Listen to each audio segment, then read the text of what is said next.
You're watching Just the News. I'm Amita Balachandra. Straight up to our top story. The government has said rice production could fall by 60 lakh to 70 lakh tons during the Kharif season this year due to a fall in paddy sowing area. However, the Food Secretary has said that sowing of paddy has been lower because of shortfall in the rains in many states.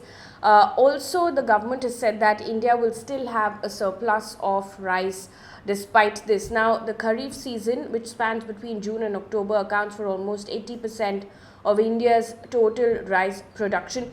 On Friday, if you remember, India had banned the export of broken rice to curb price rise with an aim to boost supply and curb the hike in prices in the country. In fact, in May, India had banned the export of wheat following severe heat waves since March as well. Moving on from the story now, in Delhi, 2 people have died in outer Delhi's Mundka area after they inhaled toxic gases inside a sewer they had gone down to clean. Now, the incident took place after one person went inside the sewer and fell unconscious after inhaling toxic gas. Another person went inside then later to help this person, but he fell unconscious as well. The 2 men were taken to the hospital but were declared brought dead. A case under Section 304A, which is causing death by negligence of the IPC, is being registered according to the police. In the monsoon session, the centre had told the Lok Sabha that no one in the country is engaged in manual scavenging. However, it said that 330 people died in accidents while cleaning sewers and septic tanks between 2017 and 2021. On the other hand, in July, Union Minister Ramdas Athavale informed that the government had identified 58,098 manual scavengers in the country in the last 3 years alone. Human rights activists have disputed the numbers given by the government continuously, arguing that the number in fact is much higher than what is being reported.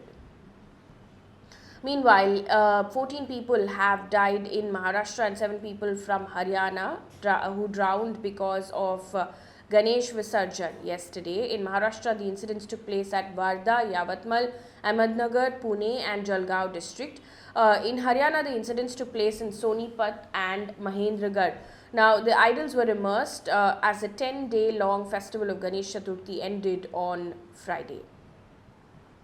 Also news, comedian Kunal Kamra's shows in Gurugram were cancelled after objections were raised from Hindutva groups such as Bajrang Dal and Vishwa Hindu Parishad. Now, the show was scheduled to take place on the 17th of September and 18th of September. The 2 outfits alleged that Kamra mocks Hindu deities and that his show could lead to communal tension in the city.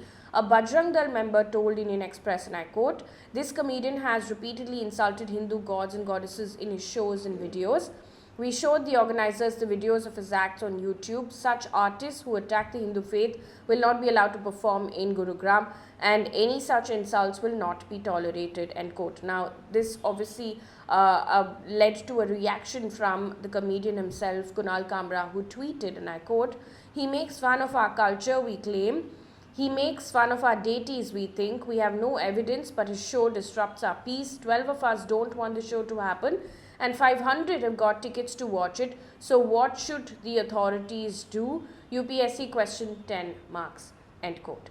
Earlier, if you remember, this is not the first time that this has happened with a comedian. Earlier, comedian Munawar Farooqi's shows were cancelled in Bengaluru on the 19th of August at the last minute after a complaint was lodged by a Hindutva outfit named Jai Shri Ram Sena. Moving on to an update in the Sidhu Moosewala murder case right now. The Punjab police has made a 6th arrest in this particular case, one Deepak Mundi. Now, Mundi was arrested from near the West Bengal-Nepal border along with 2 of his associates. Sidhu Moosewala was shot dead in Punjab's Mansa district on the 29th of May. Meanwhile, an update in the Assam Goalpara story as well. According to a report by PTI, residents of a village in Assam's Goalpara district who demolished a madrassa earlier this week have now claimed that they did so on the instructions of the police. The police obviously have refuted the allegations made by these residents. Reports had earlier said that locals raised the madrassa as a cleric associated with it had been arrested for allegedly being involved in anti-national activities. Now, while the residents raised the madrasa in Goalpara, the Assam government has demolished 3 other such institutions in over a month. Earlier, Assam Chief Minister has said that these institutions were being used as hubs in fact, terrorism. Meanwhile, in politics, according to PTI, 5 Congress MPs Shashi Tharoor, Manish Tiwari, Karti Chidambaram, Pradyut Bordoloi and Abdul Khalik have written to Congress internal election body chief expressing concerns about transparency and fairness in the upcoming polls for the party chief. In fact, the party chief is going to be picked or the elections will happen on the 17th of October and the results will be declared 2 days later, which is on the 19th of October.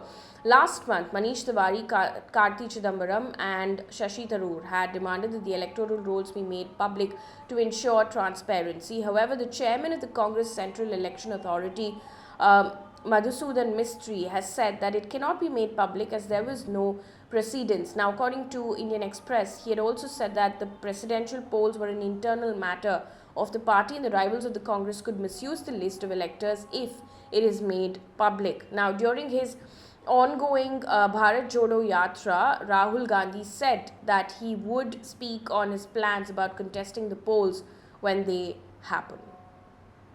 On to business news right now. The Tamil Nadu Electricity Regulatory Commission has approved the proposal for a hike in the power tariff for domestic consumers in the state.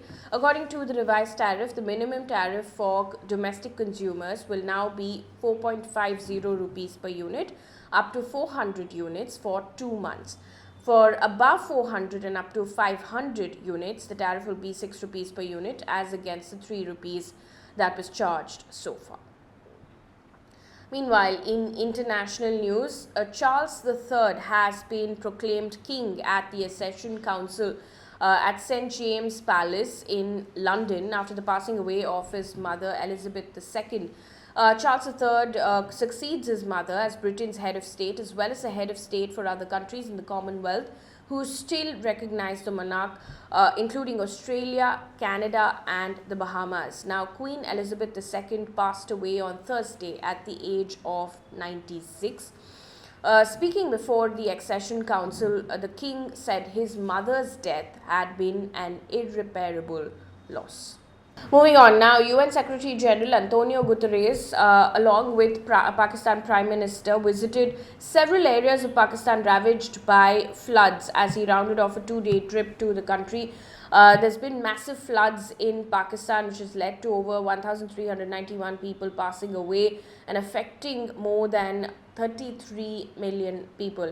The UN Secretary in a joint conference has said, and I quote, "I call on the international community that Pakistan needs massive financial support as according to initial estimates, the losses are around $30 billion, end quote. That brings us to the end of this bulletin. Thank you so much for watching. Good night.